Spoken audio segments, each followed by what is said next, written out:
ವಿದ್ಯಾರ್ಥಿಗಳೇ, ಕಡೆ ಕ್ಲಾಸ್ನಲ್ಲಿ ನಾವು ಈ ಇಕ್ವೇಶನ್ಸ್ ಗಳನ್ನು ಹೆಂಗ್ ಬ್ಯಾಲೆನ್ಸ್ ಮಾಡಬೇಕು ಅನ್ನೋದನ್ನ ಕೆಲವೊಂದು ಉದಾಹರಣೆಗಳ ಮುಖಾಂತರ ತಿಳ್ಕೊಂಡಿದ್ವಲ್ಲ. ಲಾಸ್ಟ್ ಹೋಗೋ ಮುಂದಾಗ ಒಂದು ಉದಾಹರಣೆಯನ್ನ ನಿಮ್ಗೆ ಕೊಟ್ಟಿದ್ದೆ, ಮಾಡ್ಕೊಂಡು ಬರ್ರಿ ಅಂತ. ಸೊ ಮಾಡಿದಿರಿ ಅಂತ ಅನ್ಕೊಂಡಿದ್ದೀನಿ. ಅದನ್ನೇ ನಾನು ಇನ್ನೊಂದ್ಸಲ ನಿಮಗೆ ಎಕ್ಸ್ಪ್ಲನೇಷನ್ ಮಾಡಿ ಅದು ಯಾವ ರೀತಿ ಬ್ಯಾಲೆನ್ಸ್ ಮಾಡಬೇಕಾಗಿತ್ತು ಅನ್ನೋದನ್ನ ತಿಳಿಸ್ಕೊಡ್ತೀನಿ. ಅದಾದ ನಂತರ ಮುಂದಿನ ಹಂತವನ್ನ ನೋಡೋಣ. KMnO4 plus H2SO4 plus FeSO4 give rise to K2SO4 plus Fe2SO4 taken thrice plus MnSO4 plus H2O. ಇದು ಆಕ್ಚುಲಿ ಈಕ್ವೇಶನ್ ಇದೆ. KMnO4, H2SO4, FeSO4, K2SO4, Fe2SO4 taken thrice, MnSO4 plus H2O ಇದೆ. KMnO4 ಏನಂತೀರಿ ಅನ್ನೋದು ಈಗಾಗಲೇ ನಿಮಗೆ ಅನುಭವ ಆಗಿದೆ. ಅದನ್ನ ನಾವು ಪೊಟ್ಯಾಷಿಯಂ ಪರ್ಮಾಂಗನೇಟ್ ಅಂತ ಹೇಳಿ ಕರಿತೀವಿ. ಪೊಟ್ಯಾಷಿಯಂ ಪರ್ಮಾಂಗನೇಟ್ ಅಂತ ಹೇಳಿ ಕರಿತೀವಿ. ಇದನ್ನ ಈಗಾಗಲೇ ನಿಮ್ಮ ಅನುಭವಕ್ಕಿದೆ. ಸಲ್ಫ್ಯೂರಿಕ್ ಆಸಿಡ್ ಅಂತ ಹೇಳಿ ಕರಿತೀವಿ. ಸಲ್ಫ್ಯೂರಿಕ್ ಆಮ್ಲ. ಇದು ಫೆರಸ್ ಸಲ್ಫೇಟ್ ಅಂತ ಹೇಳಿ ಕರಿತೀವಿ. ಫೆರಸ್ ಸಲ್ಫೇಟ್ ಅಂತ ಹೇಳಿ ಕರಿತೀವಿ. ಓಕೆ, ಇದನ್ನ ನಾವು ಪೊಟ್ಯಾಷಿಯಂ ಸಲ್ಫೇಟ್ ಅಂತ ಹೇಳಿ ಕರಿತೀವಿ. ಪೊಟ್ಯಾಷಿಯಂ ಸಲ್ಫೇಟ್ ಅಂತ ಹೇಳಿ ಕರಿತೀವಿ. ಇದಕ್ಕೆ ಫೆರಿಕ್ ಸಲ್ಫೇಟ್, ಇದಕ್ಕೆ ಫೆರಿಕ್ ಸಲ್ಫೇಟ್ ಅಂತ ಹೇಳಿ ಕರಿತೀವಿ. ಇದು manganese sulphate, manganese sulphate, manganese sulphate. ಇದು ವಾಟರ್, ಇದು ವಾಟರ್. ಓಕೆ, ಇವಾಗ ಬ್ಯಾಲೆನ್ಸ್ ನೋಡ್ತಾ ಹೋಗೋಣ. ಈಗಾಗಲೇ ನಿಮ್ಮಲ್ಲಿ ಕೆಲವರು ಮಾಡಿದರೆ ಮೋಸ್ಟ್ಲಿ, ಸೊ ಅದನ್ನ ಕರೆಕ್ಟ್ ಇದೆನೇ ಇಲ್ಲ ಅನ್ನೋದನ್ನ ಚೆಕ್ ಮಾಡ್ಕೊಳ್ಳೋಣ. ಪ್ಲಸ್ ಇನ್ನೊಂದ್ಸಲ ನಾವು ತಿಳ್ಕೊಳ್ಳಿಕ್ನು ಪ್ರಯತ್ನ ಮಾಡೋಣ. ಹಿಟ್ ಅಂಡ್ ಟ್ರಯಲ್ ಮೆಥಡ್ ಅಂತ ಹೇಳಿ ನಾನು ಹೇಳಿದ್ದೇನೆ ನಿಮಗೆ. ಇವಾಗ ಪೊಟ್ಯಾಷಿಯಂ ಒಂದಿದೆ, ಮ್ಯಾಂಗನೀಸ್ Mn ಅಂದ್ರೆ ಮ್ಯಾಂಗನೀಸ್, Mg ಅಂದ್ರೆ ಮ್ಯಾಗ್ನೀಷಿಯಂ ಅಂತ ಹೇಳಿ ಮ್ಯಾಂಗನಸ್ ಬಂದಿದೆ. ಆಕ್ಸಿಜನ್ ಇಲ್ಲಿ 4 ಇದೆ. ಯಾಕೆ ನಾನು ಇದನ್ನ ಸಪರೇಟ್ ತಗೊಂಡು ಈಗಾಗಲೇ ನಿಮಗೆ ನಾನು ಇದನ್ನ ಎಕ್ಸ್ಪ್ಲೈನ್ ಮಾಡಿದ್ದೇನೆ. ಇಲ್ಲಿ ನೋಡ್ರಿ, ಇದು ಸಲ್ಫೇಟ್ ಗುಂಪಿನಲ್ಲಿದೆ. ಆಕ್ಸಿಜನ್ ಸಲ್ಫೇಟ್ ಗುಂಪಿನಲ್ಲಿದೆ. ಇಲ್ಲಿನೂ ಸಲ್ಫೇಟ್ ಗುಂಪಿನಲ್ಲಿದೆ. ಪ್ರೊಡಕ್ಟ್ ಸೈಡ್ ನಲ್ಲೂ ಸಹಿತ ಸಲ್ಫೇಟ್ ಗುಂಪಿನಲ್ಲಿನೇ ಇದೆ. ಹೀಗಾಗಿ ನಾವು ಈ ಆಕ್ಸಿಜನ್ ಅನ್ನ ಈ ಆಕ್ಸಿಜನ್ ಜೊತೆ ಮಿಕ್ಸಪ್ ಮಾಡೋದು ಬೇಡ. ಹಾಗಾಗಿ ಆಕ್ಸಿಜನ್ 4 ಅಂತ ಹೇಳಿ ನಾನು ತಗೊಂಡೆ. ಹೈಡ್ರೋಜನ್ ಎಷ್ಟಿದೆ ನೋಡ್ರಿ, 2 ಇದೆ. ಐರನ್ ಎಷ್ಟಿದೆ ನೋಡ್ರಿ, Fe 1 ಇದೆ. ಕರೆಕ್ಟಾ? ಸೊ ಅಂದಾಗ ಸಲ್ಫೇಟ್ ಎಷ್ಟಿದೆ, ಸಲ್ಫೇಟ್ ನೋಡ್ರಿ, ಇದು 1, ಇದು 1, 2 ಇದೆ ಟೋಟಲಿ. ಈ ಕಡೆ 2. ನೆಕ್ಸ್ಟ್ ಈ ಕಡೆ ನೋಡ್ರಿ, ಪೊಟ್ಯಾಷಿಯಂ 2 ಇದೆ. ಪೊಟ್ಯಾಷಿಯಂ 2 ಇದೆ. ನಂತರ ಪೊಟ್ಯಾಷಿಯಂ ಆದ ನಂತರ ಇಲ್ಲಿ ಯಾವ್ದು ತಗೊಂಡಿದ್ವಿ, ಮ್ಯಾಂಗನೀಸ್ ತಗೊಂಡಿದ್ವಿ. Mn ಇಲ್ಲಿ ಮ್ಯಾಂಗನೀಸ್ 1 ಇದೆ, ಮ್ಯಾಂಗನೀಸ್ 1 ಇದೆ. ಮ್ಯಾಂಗನೀಸ್ ಆದ ನಂತರ ನಾವು ತಗೊಂಡಿದ್ದು ಆಕ್ಸಿಜನ್. ಇಲ್ಲಿ ಆಕ್ಸಿಜನ್ ಸಪರೇಟ್ ಆಗಿರೋದು ಕೇವಲ ವಾಟರ್ ನಲ್ಲಿ ಮಾತ್ರ, ಹಾಗಾಗಿ 1 ಇದೆ. ಅದಾದ ನಂತರ ಹೈಡ್ರೋಜನ್ ತಗೊಂಡಿದ್ವಿ. ಹೈಡ್ರೋಜನ್ ಎಷ್ಟಿದೆ ನೋಡ್ರಿ, ಇಲ್ಲಿ 2 ಇದೆ. ಹೈಡ್ರೋಜನ್ 2 ಇದೆ. ನಂತರ ಐರನ್ ಎಷ್ಟಿದೆ ನೋಡ್ರಿ, Fe 2 ಇದೆ ನೋಡ್ರಿ. Fe2 ಅಂತ ಹೇಳಿ ಹೇಳಿದಾನೆ, 2 ಅಂದಾಗ Fe 1 ಇದೆ, ಆ ಕಡೆ 2 ಆಯ್ತು. ಸಲ್ಫೇಟ್ ಬಹಳ ಇಂಪಾರ್ಟೆಂಟ್ ಒನ್, ಬ್ಯಾಲೆನ್ಸ್ ಮಾಡ್ಲಿಕ್ಕೆ ಅನುಕೂಲ ಮಾಡ್ಕೊಡುವಂತವ್ರು ಅಂದಾಗ ಸಲ್ಫೇಟ್ ಇಲ್ಲಿ ನೋಡ್ರಿ 1 ಪ್ಲಸ್ 3 3 ಇದೆ ನೋಡ್ರಿ. ಈ 3 ಇದಕ್ಕೆ ಮಾತ್ರ ಅಪ್ಲೈ ಆಗುತ್ತೆ. 1 ಪ್ಲಸ್ 3 ಇಲ್ಲಿ ಮತ್ತೆ 1 ಇದೆ. ಸೊ ಟೋಟಲಿ 1 ಪ್ಲಸ್ 3 4, 4 ಪ್ಲಸ್ 1 5, 5 ಆಯ್ತು. ಮತ್ತೇನಾದ್ರೂ ಇದೇನ್ ನೋಡ್ಕೊಂಡ್ರಿ, ಈ ಕಡೆ ಪೊಟ್ಯಾಷಿಯಂ, ಆ ಕಡೆ ಪೊಟ್ಯಾಷಿಯಂ, ಈ ಕಡೆ ಮ್ಯಾಂಗನೀಸ್, ಆ ಕಡೆ ಮ್ಯಾಂಗನೀಸ್, ಈ ಕಡೆ ಆಕ್ಸಿಜನ್, ಆ ಕಡೆ oxygen, hydrogen, hydrogen, iron, iron, sulphate, sulphate. Balance ಆಗಿದೆನಾ? ಇಲ್ಲ. ಬ್ಯಾಲೆನ್ಸ್ ಮಾಡ್ಬೇಕೀಗ. ಸೊ ಇಲ್ಲಿ ಮೊದಲು ಪೊಟ್ಯಾಷಿಯಂ ಎಷ್ಟಿದೆ ರೀ? 2 ಇದೆ. ಇಲ್ಲಿ ಎಷ್ಟಿದೆ? 1 ಇದೆ. ಇದನ್ನ ಮಿನಿಮಮ್ ನಾವು 2 ಮಾಡಲೇಬೇಕಾ? ಮಿನಿಮಮ್ 2 ಅಂತೂ ಮಾಡಲೇಬೇಕು. 2 ಮಾಡಿದಾಗ ಪೊಟ್ಯಾಷಿಯಂ 2 ಆದು, ಈ ಕಡೆನು ಪೊಟ್ಯಾಷಿಯಂ 2 ಆಯ್ತು, ಬ್ಯಾಲೆನ್ಸ್ ಆಯ್ತು. ಇವಾಗ ಮ್ಯಾಂಗನೀಸ್ ಎಷ್ಟಾದು? ಅದನ್ನು 2 ಆಯ್ತು. ಮ್ಯಾಂಗನೀಸ್ 2 ಬರೆದ್ ಬಿಡೋಣ. ಈ ಕಡೆ ಮ್ಯಾಂಗನೀಸ್ 1 ಅದ, ಅದನ್ನ 2 ಮಾಡ್ಕೊಂಡ್ ಬಿಡೋಣ. So manganese point of view balance ಆಯ್ತು. ಈಗ ಅಂದ್ರೆ ಪೊಟ್ಯಾಷಿಯಂನು ಬ್ಯಾಲೆನ್ಸ್ ಆಯ್ತು, ಮ್ಯಾಂಗನೀಸ್ನು ಬ್ಯಾಲೆನ್ಸ್ ಆಯ್ತು. ಇನ್ನು ಆಕ್ಸಿಜನ್ ನೋಡ್ರಿ, ಸಪರೇಟ್ ಆಕ್ಸಿಜನ್ ಅಂತ ಹೇಳಿದ್ದೆ ನಾನು. 2 ಇಂಟು 4, 4 ಅವ ಇಲ್ಲಿ, 4 ಇಂಟು 2 8 ಅದು. ಹಾಗಾಗಿ ಇಲ್ಲಿ ಎಷ್ಟದ? 1 ಇದೆ. ಅಂದ್ರೆ ಮಿನಿಮಮ್ ನಾನು 8 ಮಾಡ್ಬೇಕಾ? ಮಿನಿಮಮ್ ನಾನು 8 ಮಾಡ್ಬೇಕಾ? ಸೊ ಹಾಗಾಗಿ ಆಕ್ಸಿಜನ್ ಈ ಕಡೆನು 8 ಅದು, ಈ ಕಡೆನು ಆಕ್ಸಿಜನ್ 8 ಅದು, ಈ ಕಡೆನು ಆಕ್ಸಿಜನ್ 8 ಅದು. ಅಂದಾಗ ನೋಡ್ರಿ 3 ಬ್ಯಾಲೆನ್ಸ್ ಮಾಡಿದೆ ನಾನು. ಇನ್ನು 4ನೇದು ಹೈಡ್ರೋಜನ್, ಈ ಕಡೆ ಎಷ್ಟವರಿ? 2 ಅವ, ಈ ಕಡೆ ಎಷ್ಟದು? 8 ಇಂಟು 2 16 ಹೈಡ್ರೋಜನ್ ಅದು. 8ರಲ್ಲಿ 16 ಮಾಡ್ಬಿಡೋಣ ಈ ಕಡೆ. ಅಂದಾಗ ಈ ಕಡೆ ನಾನು ಏನ್ ಮಾಡ್ಕೋಬೇಕೀಗ? 2 ಇದ್ದಿದ್ದು 8 ಮಾಡಿದೆ ಅಂದ್ರೆ 8ರಲ್ಲಿ 16 ಆಯ್ತು. ಸೊ ಅಂದಾಗ ಹೈಡ್ರೋಜನ್ 16 ಆಯ್ತು. ಅಂದ್ರೆ hydrogen point of view balance ಆಯ್ತು. ಇನ್ನು ಬರೋದು ಪ್ರಾಬ್ಲಮ್ ಯಾರ ಜೊತೆ? ಐರನ್ ಮತ್ತು ಸಲ್ಫೇಟ್. ಇವಾಗ ಸಲ್ಫೇಟ್ ಎಷ್ಟಾಗ್ಯಾವ ನೋಡ್ರಿ. ಸಲ್ಫೇಟ್ 8 ಪ್ಲಸ್ ಸಲ್ಫೇಟ್ ಇಲ್ಲಿ 1 9 ಆಯ್ತು. ಈ ಕಡೆ ಸಲ್ಫೇಟ್ ಎಷ್ಟವ ನೋಡ್ರಿ? 1 ಪ್ಲಸ್ 3 ಪ್ಲಸ್ 2 5 ಪ್ಲಸ್ 1 6, ಈ ಕಡೆ 9 ಇದೆ. ಮಿನಿಮಮ್ ಇಲ್ಲಿ Fe2 ಅದ. ಮೊದಲು ನಾನು 2 ಇಟ್ಕೊಂಡು ಬ್ಯಾಲೆನ್ಸ್ ಮಾಡ್ತೀನಿ. ಐರನ್ ಎಷ್ಟಾದ್ರಿ? ಇಲ್ಲಿ ಬ್ರಾಕೆಟ್ ನಾಗ ಬರೀತೀನಿ ನೋಡ್ರಿ 2. ಈ ಕಡೆನೂ ಐರನ್ 2 ಇದೆ, iron point of view balance ಆಯ್ತು. ಇನ್ನು ಸಲ್ಫೇಟ್ ನೋಡ್ರಿ ಎಷ್ಟಾದು? ಈ ಕಡೆ 8, ಈ ಕಡೆ 2 10 ಅದು, 10 ಸಲ್ಫೇಟ್ ಅದು. ಇಲ್ಲಿ ಅವೆರಡೇ ಬರೀತೀನಿ ನೋಡ್ರಿ, ಐರನ್ ಸಲ್ಫೇಟ್. ಯಾಕಂದ್ರೆ ಅವೆರಡೇ ನಮಗೆ ಈಗ ಬ್ಯಾಲೆನ್ಸ್ ಮಾಡೋದು ಉಳಿದಿದ್ದೆಲ್ಲ ಬ್ಯಾಲೆನ್ಸ್ ಆಗಿದೆ. ಅಂದಾಗ Fe ಎಷ್ಟು ಮಾಡ್ಕೊಂಡಿದ್ದೆ? 2. ಸಲ್ಫೇಟ್ ಎಷ್ಟಾದು? 10 ಅದು. ಈ ಕಡೆ Fe ಎಷ್ಟಾದು ನೋಡ್ರಿ? 2. ಸಲ್ಫೇಟ್ ಎಷ್ಟಾದು ನೋಡ್ರಿ? 1 ಪ್ಲಸ್ 3, 1 ಪ್ಲಸ್ 3 ರೈಟ್, ಪ್ಲಸ್ 2 5 6 ಅದು. ಹಾಗಾದ್ರೆ 2 ತಗೊಳ್ಳೋದ್ರಿಂದ ಬ್ಯಾಲೆನ್ಸ್ ಆಗ್ಲಿಲ್ಲ ಅಂತ ಅರ್ಥ. 3 ತಗೊಂಡು ನೋಡೋಣ.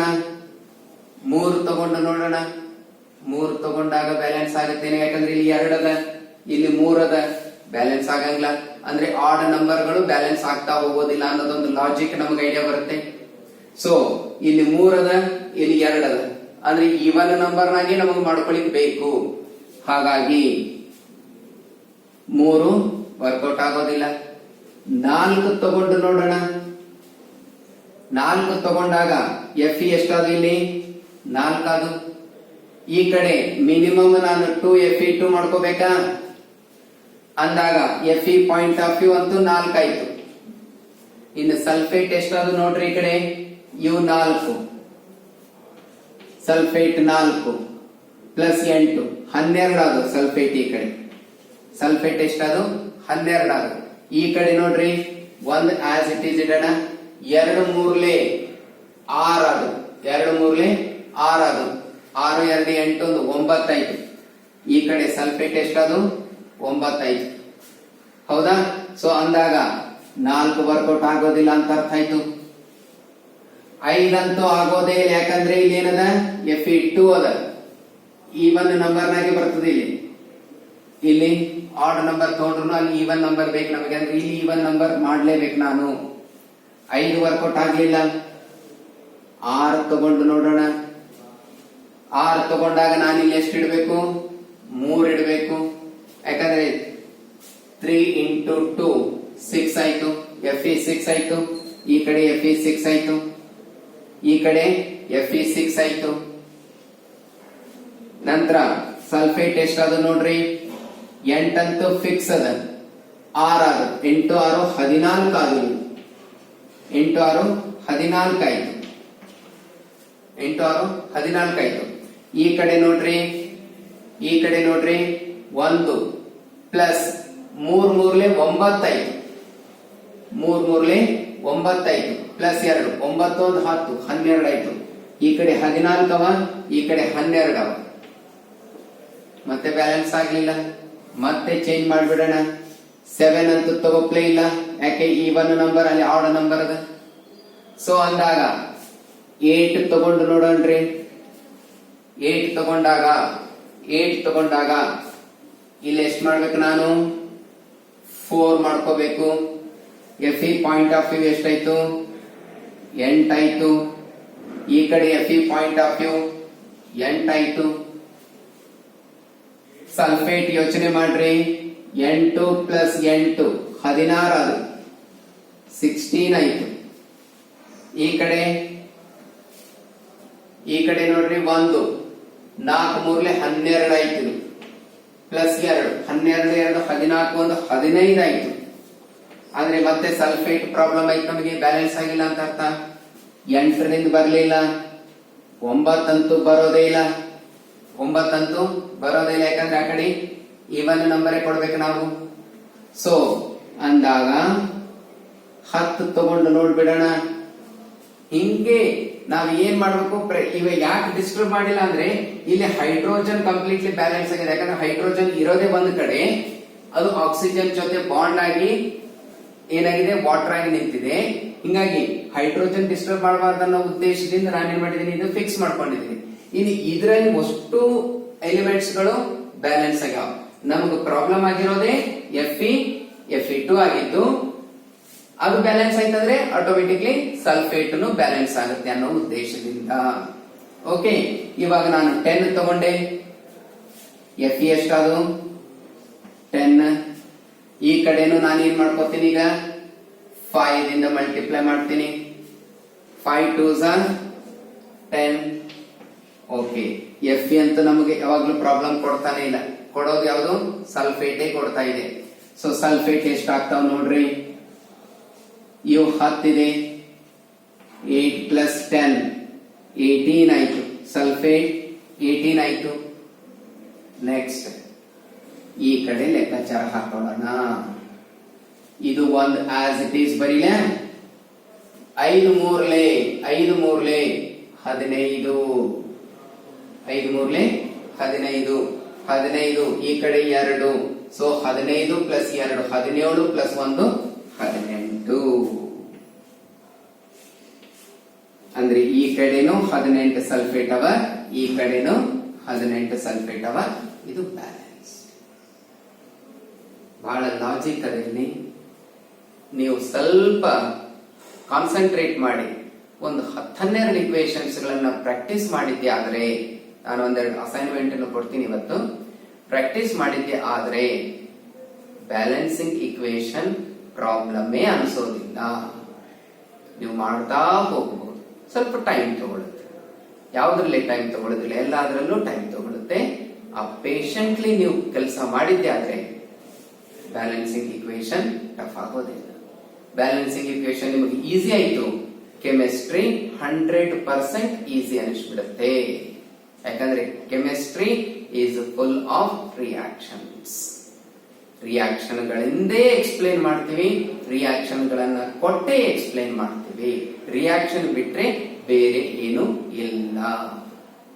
ಓಕೆ, ಹಾಗಾಗಿ balancing the equation, formula of the compound, ಇವು ಎರಡು ನೀವು ಪರ್ಫೆಕ್ಟ್ ಮಾಡಿದ್ದೆ ಆದ್ರೆ ಕೆಮಿಸ್ಟ್ರಿಯನ್ನ ನೀವು ಹೆಂಗ್ ಬೇಕು ಹಂಗ ಏನ್ ಮಾಡಬಹುದು, ಅನುಭವಿಸಬಹುದು, ಮತ್ತೆ ಆಟನೂ ಆಡಬಹುದು ಕೆಮಿಸ್ಟ್ರಿ ಜೊತೆ. ಓಕೆ, ಸೊ ಇದಿಷ್ಟು ಟೋಟಲ್ ಬ್ಯಾಲೆನ್ಸಿಂಗ್ ದ ಇಕ್ವೇಶನ್ ಆಯಿತು. ಇವಾಗ ಒಂದು 2 ಎಕ್ಸಾಂಪಲ್ಸ್ ಗಳನ್ನ ನಾನು ಕೊಡ್ತೀನಿ. ಅವು ಅಸೈನ್ಮೆಂಟ್ ಅಂತ ಹೇಳಿ ಅನ್ಕೊಳ್ರಿ. ನೀವು ಅದನ್ನ ಸಾಲ್ವ್ ಮಾಡ್ಲಿಕ್ಕೆ ಪ್ರಯತ್ನ ಮಾಡ್ರಿ. ಸಾಲ್ವ್ ಮಾಡಿದ್ರೆ ಅಂದ್ರೆ it's very good. Okay okay, ನಾವು ಬರ್ಕೊಂಡಿರ್ರಿ. K2Cr2O7 plus H2C2O4 plus FeSO4 give rise to, H2SO4 give rise to K2SO4 plus Cr2SO4 taken thrice plus HCO2 plus H2. Okay, K2SO4 plus Cr2SO4 taken thrice plus CO2 plus H2. ಇದು ಒಂದು equation. ನೀವು balance ಮಾಡ್ರಿ. ಈ compound ಹೆಸರು oxalic acid ಅಂತ ಹೇಳಿ ಅರ್ಥ. ಇದನ್ನ ನಾವು ಐಯುಪ್ಯಾಕ್ ನಾಮೆನ್ಕ್ಲೇಚರ್ ಪ್ರಕಾರ ಈಥೇನ್ ಡೈಆಯಿಕ್ ಆಸಿಡ್ ಅಂತಲೂ ಕರಿತೀವಿ. ಮುಂದೆ ನೀವು ಓದ್ತೀರಿ ಇದ್ರ ಬಗ್ಗೆ ವಿವರವಾಗಿ ಓದ್ತಾ ಹೋಗ್ತೀರಿ ನಾಮೆನ್ಕ್ಲೇಚರ್ ಹೇಳಿ ಬಂದಾಗ. ಸೊ ಹಾಗಾಗಿ ಇದು ಒಂದು ಎಕ್ಸಾಂಪಲ್ ನಾನು ಕೊಟ್ಟಿದ್ದೇನೆ ನಿಮಗೆ. ಎರಡನೇ ಎಕ್ಸಾಂಪಲ್ ನೋಡ್ರಿ. KMnO4 plus Ki plus H2SO4 give rise to K2SO4 plus MnSO4 plus I2 plus H2O. I2 plus H2O. ಇದು ಸೆಕೆಂಡ್ ಇಕ್ವೇಶನ್. Ki ನಿಮಗೆ ಈಗಾಗಲೇ ಹೆಸರು ಗೊತ್ತಿದೆ, potassium iodide.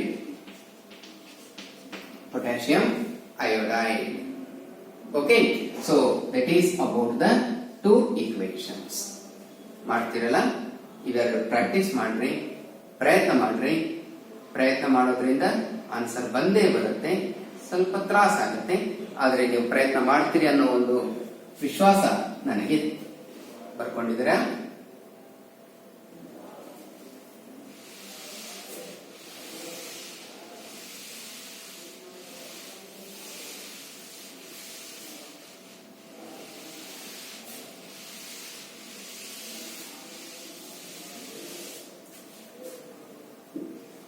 Okay, next types of reactions.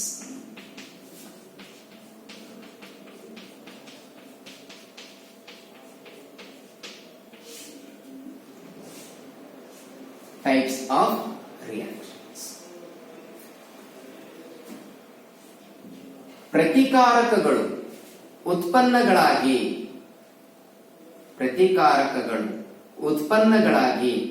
ಪರಿವರ್ತನೆ ಮಾಡುವ ಒಂದು ವಿಧಾನಕ್ಕೆ ನಾವು ಕ್ರಿಯೆ ಅಥವಾ ರಾಸಾಯನಿಕ ಕ್ರಿಯೆ ಅಂತ ಹೇಳಿ ಕರಿತೀವಿ. ಸೊ ರಾಸಾಯನಿಕ ಕ್ರಿಯೆ ಅಂದ್ರೆ ಏನು? ಪ್ರತಿಕಾರಕಗಳು ಉತ್ಪನ್ನಗಳಾಗಿ ಪರಿವರ್ತನೆ ಆಗುವಂತಹ ಒಂದು ವಿಧಾನ, ಒಂದು ಕ್ರಿಯೆ, ಅದೇ ರಾಸಾಯನಿಕ ಕ್ರಿಯೆ. ಇಲ್ಲಿ ಪ್ರತಿಕಾರಕಗಳು ಅಂದ್ರೆ ನಾವು ರಿಯಾಕ್ಷನ್ಗೆ ಒಳಪಡುವಂತಹ ವಸ್ತುಗಳು. ಉತ್ಪನ್ನಗಳು ಆ ಪ್ರತಿಕಾರಕಗಳು ಒಂದಕ್ಕೊಂದು ವರ್ತಿಸಿ ಉಂಟು ಮಾಡುವಂತಹ ಒಂದು ಹೊಸ ವಸ್ತು ಉತ್ಪನ್ನವಾಗಿರುತ್ತೆ. ಇಲ್ಲಿ ಒಂದು ವಿಚಾರ ನೀವು ನೆನಪಿಟ್ಟುಕೊಳ್ಳ್ರಿ. ಯಾವುದೇ ಕಾರಣಕ್ಕೂ ಪ್ರತಿಕಾರಕಗಳಲ್ಲಿರುವಂತಹ ಮೂಲ ವಸ್ತುಗಳು ಉತ್ಪನ್ನಗಳಲ್ಲಿರುವಂತಹ ಮೂಲ ವಸ್ತುಗಳು ಸೇಮ್ ಆಗಿರ್ತಾವ. ಆದರೆ ಆ ಮೂಲ ವಸ್ತುಗಳು ಜೋಡಣೆಯಲ್ಲಿ ಏನಾಗಿರುತ್ತೆ? ವ್ಯತ್ಯಾಸವಾಗಿರುತ್ತೆ. ಈ ಉದಾಹರಣೆಗೆ ಇಲ್ಲಿ ನಾನು H2C2O4 ತಗೊಂಡಿದ್ದೇನೆ ಅಂತ ಇಟ್ಕೊಳ್ಳಿ. ಇದಕ್ಕೆ ನಾನು ಏನು ಹೇಳಿದೆ? ಆಕ್ಸಾಲಿಕ್ ಆಸಿಡ್ ಅಂತ ಹೇಳಿದ್ದೆ. ಇದು ಮುಂದೆ ಕಾರ್ಬನ್ ಡೈಆಕ್ಸೈಡ್ ಆಗಿ ಪರಿವರ್ತನೆ ಆಗಿದೆ. ಹಾಗಾಗಿ ಇಲ್ಲಿ ಕಾರ್ಬನ್ ಯಾರ ಜೊತೆ ಬಾಂಡ್ ಆಗಿದೆ? ಹೈಡ್ರೋಜನ್ ಜೊತೆ ಬಾಂಡ್ ಆಗಿದೆ. ವಿತ್ ಆಕ್ಸಿಜನ್ ಅದ. ಆದ್ರೆ ಇಲ್ಲಿ ಮಾತ್ರ ಕೇವಲ ಕಾರ್ಬನ್ ಯಾರ ಜೊತೆ ಬಾಂಡ್ ಆಗಿಬಿಟ್ಟಿದೆ? ಆಕ್ಸಿಜನ್. ಅಂದ್ರೆ ಅವುಗಳ ಏನು ಬಂಧಗಳ ಜೋಡಣೆಯಲ್ಲಿ, ಮೂಲ ವಸ್ತುಗಳ ಜೋಡಣೆಯಲ್ಲಿ ಏನಾಗಿರುತ್ತೆ? ವ್ಯತ್ಯಾಸವಾಗಿರುತ್ತೆ. ಅದೇ ಉತ್ಪನ್ನಕ್ಕೆ ಕಾರಣ ಆಗುತ್ತೆ. ಸೊ ಹೀಗಾಗಿ ರಿಯಾಕ್ಷನ್ಗಳಲ್ಲಿ ಮತ್ತು ಪ್ರಾಡಕ್ಟ್ಸ್ಗಳಲ್ಲಿ, ರಿಯಾಕ್ಟೆಂಟ್ಗಳಲ್ಲಿ ಮತ್ತು ಪ್ರಾಡಕ್ಟ್ಗಳಲ್ಲಿ ಇರುವಂತಹ ಮೂಲ ವಸ್ತುಗಳು ಏನಾಗಿರ್ತವೆ? ಯಾವಾಗಲೂ ಸೇಮ್ ಇರ್ತವ, ವಿತ್ ಡಿಫರೆಂಟ್ ಕಾಂಪೋಸಿಷನ್. ಬೇರೆ ಬೇರೆ ಮೂಲ ವಸ್ತುಗಳೊಂದಿಗೆ ಏನಾಗಿರ್ತಾವ? ಸಂಯೋಗಗೊಂಡಿರ್ತಾವ. ಇಲ್ಲಿ ಕಾರ್ಬನ್ ಹೈಡ್ರೋಜನ್ ಜೊತೆ ಮತ್ತು ಆಕ್ಸಿಜನ್ ಜೊತೆ ಸಂಯೋಗಗೊಂಡಿದೆ. ಇಲ್ಲಿ ಕೇವಲ ಆಕ್ಸಿಜನ್ ನೊಂದಿಗೆ ಮಾತ್ರ ಸಂಯೋಗಗೊಂಡಿದೆ. ನೋಡೋಣ ನೆಕ್ಸ್ಟ್. ಸೊ ರಿಯಾಕ್ಷನ್ಗಳಲ್ಲಿ ಎರಡು ಪ್ರಕಾರಗಳು ಬರುತ್ತವೆ. ರಿಯಾಕ್ಷನ್ಗಳಲ್ಲಿ ಎರಡು ಪ್ರಕಾರಗಳು ಬರುತ್ತವೆ. ಒಂದು ಆರ್ಗ್ಯಾನಿಕ್ ರಿಯಾಕ್ಷನ್ಸ್ ಅಂತ ಹೇಳಿ ಹೇಳ್ತೀವಿ. ಒಂದು ಆರ್ಗ್ಯಾನಿಕ್ ರಿಯಾಕ್ಷನ್ಸ್ ಅಂತ ಹೇಳಿ ಹೇಳ್ತೀವಿ. ಇನ್ನೊಂದು ಇನ್ಆರ್ಗ್ಯಾನಿಕ್ ರಿಯಾಕ್ಷನ್ಸ್ ಅಂತ ಹೇಳಿ ಹೇಳ್ತೀವಿ. ಒಂದು ಆರ್ಗ್ಯಾನಿಕ್ ರಿಯಾಕ್ಷನ್ಸ್, ಇನ್ನೊಂದು ಇನ್ಆರ್ಗ್ಯಾನಿಕ್ ರಿಯಾಕ್ಷನ್ಸ್ ಅಂತ ಹೇಳಿ ಹೇಳ್ತೀವಿ. ಹಾಗಾದ್ರೆ ಆರ್ಗ್ಯಾನಿಕ್ ರಿಯಾಕ್ಷನ್ ಅಂದ್ರೆ ಯಾವುದು? ಸಾವಯವ ರಾಸಾಯನಿಕ ಕ್ರಿಯೆಗಳು. ಸಾವಯವ ರಾಸಾಯನಿಕ ಕ್ರಿಯೆಗಳು. ಇನ್ಆರ್ಗ್ಯಾನಿಕ್ ರಿಯಾಕ್ಷನ್ಸ್ ಅಂದ್ರೆ ಯಾರು? ನಿರವಯವ ರಾಸಾಯನಿಕ ಕ್ರಿಯೆಗಳು ಅಥವಾ ಅಯಾನಿಕ್ ರಿಯಾಕ್ಷನ್ಸ್ ಅಂತಲೂ ಕರಿತೀವಿ ನಾವು. ಇವಕ್ಕೆ ಅಯಾನಿಕ್ ರಿಯಾಕ್ಷನ್ ಅಂತಲೂ ಇವಕ್ಕೆ ನಾವು ಕರಿತೀವಿ. ಇದಕ್ಕೆ ನಾವು ಮಾಲಿಕ್ಯುಲರ್ ರಿಯಾಕ್ಷನ್ಸ್ ಅಂತಲೂ ಕರಿತೀವಿ. ಇವುಗಳಿಗೆ ನಾವೇನಂತ ಕರಿತೀವಿ? ಇನ್ನೊಂದು ಹೆಸರು ಮಾಲಿಕ್ಯುಲರ್ ರಿಯಾಕ್ಷನ್ಸ್ ಅಂತಲೂ ಕರಿತೀವಿ. ಇವು ಸ್ವಲ್ಪ ಬೇಗ ಆಗಿ ಹೋಗುತ್ತವೆ, ಇವು ಸ್ವಲ್ಪ ನಿಧಾನವಾಗುತ್ತವೆ. Organic reactions are very slow reactions. Inorganic reactions ಗಳೇನವ? ದೇ ಆರ್ ಫಾಸ್ಟ್ ರಿಯಾಕ್ಷನ್ಸ್, ಬಹುಬೇಗನೆ ಆಗುವಂತವು. ಅಂದಾಗ ಇಲ್ಲಿ ನಾವು ಫಸ್ಟ್ ಆರ್ಗ್ಯಾನಿಕ್ ರಿಯಾಕ್ಷನ್ಸ್ ಟೈಪ್ಸ್ ಗಳನ್ನ ನೋಡ್ತಾ ಹೋಗೋಣ. ಯಾವ್ಯಾವ ಟೈಪ್ಸ್ ಗಳು ಬರುತ್ತೆ ಅನ್ನೋದನ್ನ ನೋಡ್ತಾ ಹೋಗೋಣ.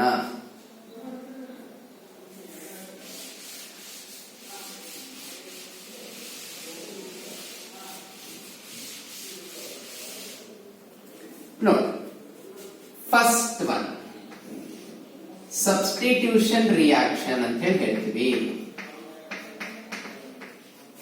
ಸಬ್ಸ್ಟಿಟ್ಯೂಷನ್ ರಿಯಾಕ್ಷನ್ಸ್ ಅಂತ ಹೇಳಿ ನಾವು ಹೇಳ್ತೀವಿ. ಸಬ್ಸ್ಟಿಟ್ಯೂಷನ್ ರಿಯಾಕ್ಷನ್ ಅಂದ್ರೆ ಏನು? ಸಾಮಾನ್ಯವಾಗಿ ಸಬ್ಸ್ಟಿಟ್ಯೂಷನ್ ಅಂದ್ರೆ ಏನ್ ಮಾಡೋದು? ಒಂದು ಗುಂಪನ್ನ ಇನ್ನೊಂದು ಗುಂಪಿನೊಂದಿಗೆ ಏನ್ ಮಾಡೋದು? ಈ ಖೋಖೋ ಆಡಿರ್ತಿರ್ಲ, ಖೋಖೋ ಆಡೋ ಮುಂದಾಗ ಒಬ್ಬ ವ್ಯಕ್ತಿ ಇನ್ನೊಬ್ಬ ವ್ಯಕ್ತಿಯನ್ನು ಏನ್ ಮಾಡ್ತಾನೆ? ಸರಿಸ್ತಾನೆ. ಹಾಗೇನೆ ಇಲ್ಲಿ ಸಬ್ಸ್ಟಿಟ್ಯೂಷನ್ ರಿಯಾಕ್ಷನ್ಸ್ ಅಂದ್ರೆ ಏನು? ಈಗ ಉದಾಹರಣೆಗೆ ನೋಡಿ, CH3 CH2 OH ಇದನ್ನ ನಾವು ಇಥೆನಾಲ್ ಅಥವಾ ಇಥೈಲ್ ಆಲ್ಕೋಹಾಲ್ ಅಂತ ಹೇಳಿ ಕರಿತೀವಿ. ಇಲ್ಲಿ ಇದಕ್ಕೆ ನಾನು HCl ಹಾಕಿದೆ ಅಂತ ಇಟ್ಕೊಳ್ರಿ. ಇವಾಗ ಈ OH ಗುಂಪನ್ನ ಯಾರು ರಿಪ್ಲೇಸ್ ಮಾಡ್ತಾರೆ? Cl ರಿಪ್ಲೇಸ್ ಮಾಡುತ್ತೆ. ಹಾಗಾಗಿ ನನಗೇನು ಪ್ರಾಡಕ್ಟ್ ಸಿಗುತ್ತೆ? CH3 CH2 Cl plus H2O. Chlorine ಯಾರನ್ನ ರಿಪ್ಲೇಸ್ ಮಾಡ್ತು? ಯಾರನ್ನ ಸರಸ್ತು? OH ಗುಂಪನ್ನ ಸರಸ್ತು. ಅಂತ ರಿಯಾಕ್ಷನ್ಸ್ ಗಳಿಗೆ ನಾವೇನಂತ ಕರಿತೀವಿ? ಸಬ್ಸ್ಟಿಟ್ಯೂಷನ್ ರಿಯಾಕ್ಷನ್ಸ್ ಅಂತ ಕರಿತೀವಿ. Substitution reactions are those reactions in which an atom or group of atoms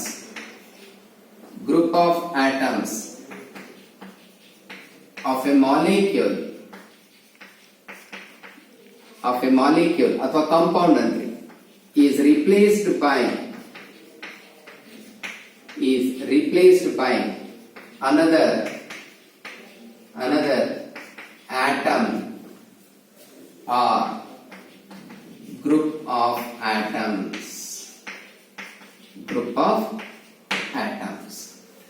ಅಂದ್ರೆ ಒಂದು ಆಟಮ್ ಇನ್ನೊಂದು ಆಟಮ್ ಅನ್ನ ರಿಪ್ಲೇಸ್ ಮಾಡುತ್ತೆ. ಇದು substitution reactions. So what are substitution reactions? Are the type of reactions in which an atom or group of atoms of a molecule is replaced by another atom or group of atoms. So this is about the substitution reaction. ಉಳಿದ reaction ಗಳನ್ನ next class ನಲ್ಲಿ ನೋಡೋಣ.